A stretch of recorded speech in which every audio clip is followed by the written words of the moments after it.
একই ধরনের খাবার খেতে সবসময় ভালো লাগে না। কিছু কিছু রেসিপি নিজের মতো করে তৈরি করি, যেটাই হয়ে যায় সুস্বাদু খাবার। এই খাবারটা কিন্তু আমি আমার মতো করে রেসিপিটা আপনাদের সাথে শেয়ার করেছি।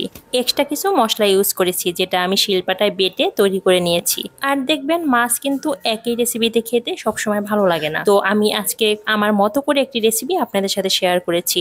এখানে আমি সরিষা নিয়ে নিয়েছি 2 টেবিল চামচ, জিরা নিয়ে নিয়েছি 1 টেবিল চামচ, দিয়ে দিচ্ছি 3 থেকে 4 কোয়া রসুন। এখন এই শিলপাটায় মশলাগুলো খুব ভালোভাবে বেটে নিব। আর আমি যে কোনো রান্নায় কিন্তু শিলপাটায় মশলা তৈরি করে নিই, এটা আপনারা বরাবর অনেক ভিডিওতেই দেখেছেন। তো একটু কষ্ট হয়, অনেকেই জিজ্ঞেস করেন ব্লেন্ডার থাকতে আপনি কেন শিলপাটা ব্যবহার করেন। আসলে আমার মাকে সবসময় দেখে এসেছি শিলপাটায় সবসময় মশলা রেডি করে নেয়। আর মনে হয় কি শিলপাটায় মশলা তৈরি করে নিলে খাবারের টেস্ট একটু ভালো হয়। কাঁচামরিচ দিয়েছি 3টার মতো, এটাও আমি পাটায় বেটে নিচ্ছি। অনেকদিন বাদে আমি কিন্তু আপনাদের সাথে একটা ভিডিও শেয়ার করতে যাচ্ছি। আর যেহেতু অনেকদিন নেট ছিল না, এটা নিয়ে আমরা সবাই অনেক কিছু ফেস করতেছি। তো যাই হোক, কে কেমন আছেন অবশ্যই আমাকে এই ভিডিওতে একটু কমেন্ট করে জানিয়ে দিবেন। আচ্ছা, আমার হাতে একটা জিনিস দেখতে পাচ্ছেন, এইটাকে আপনাদের এলাকায় কি বলে বলেন তো? আমরা এটা কিন্তু সুপারি পাতার যে নিচের অংশ শক্ত থাকে ওইটা দিয়েই তৈরি করি। এটা থেকে মশলা তুলে নিতে খুব সুবিধা হয়, হাত জ্বলে না। এই আর এটা আপনারা এর আগে কে কে দেখেছেন আমাকে একটু জানিয়ে দিয়েন তো। আমরা সবাই জানি একটা সমস্যার ভিতর দিয়েই আমরা কিছুদিন পার করে এসেছি। এরপরেও আপনাদের সাথে একটা সুখবর শেয়ার করি, তা হচ্ছে আমি কিন্তু পেমেন্ট পেয়েছি। আর আমার এই আজকের অর্জন এবং সফলতা সবকিছুই কিন্তু আপনাদের ঘিরে। আপনাদেরকে সাথে নিয়েই আমার এই পথ চলা। তো সবসময় এভাবে পাশে থাকলে আমরা সবাই অনেক দূর এগিয়ে যেতে পারবো।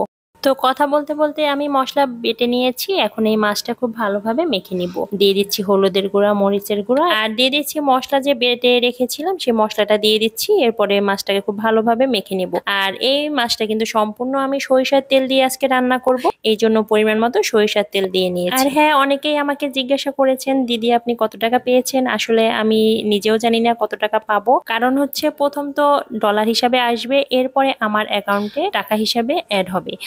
আমার যে ডলারগুলো জমা হয়েছিল সেটা পেইড হয়েছে। এরপরে যখন আমার অ্যাকাউন্টে আসবে তখন বুঝতে পারবো আসলে আমি কত টাকা পেয়েছি। আর 7 দিনের মধ্যে আমাকে পেমেন্ট দিয়ে দিবে, এটাই সেখানে উল্লেখ করা ছিল।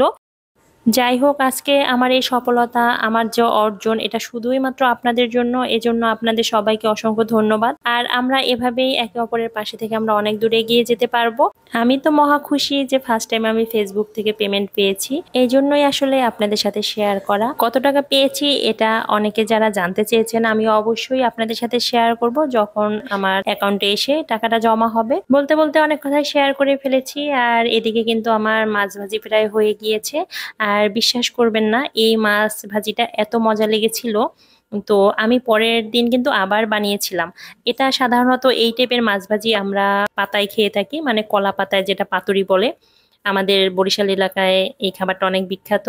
তো যাই হোক, এটা যেহেতু পাতা ছিল না এই জন্য আমি প্যানে তৈরি করেছি। তো আপনারা এটা একবার ট্রাই করে দেখতে পারেন। আমার এই মাছ ভাজিটা কিন্তু অনেক ভালো লেগেছিল। পুরো ভিডিওটা তো আমি আপনাদের সাথে শেয়ার করে দিয়েছি, এভাবে আপনারা একবার ট্রাই করে দেখতে পারেন। আর আজকের ভিডিও আপনাদের কেমন লেগেছে অবশ্যই আমাকে একটু কমেন্ট করে জানিয়েন, যেহেতু আমি অনেকদিন পরে আমি একটা ভিডিও শেয়ার করেছি।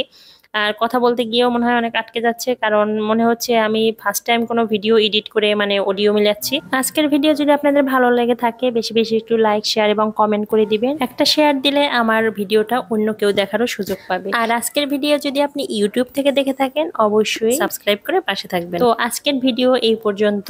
সবাই অনেক ভালো থাকবেন, দেখা হবে পরবর্তী কোনো ভিডিওতে। সে পর্যন্ত সুস্থ থাকবেন এবং ভালো থাকবেন।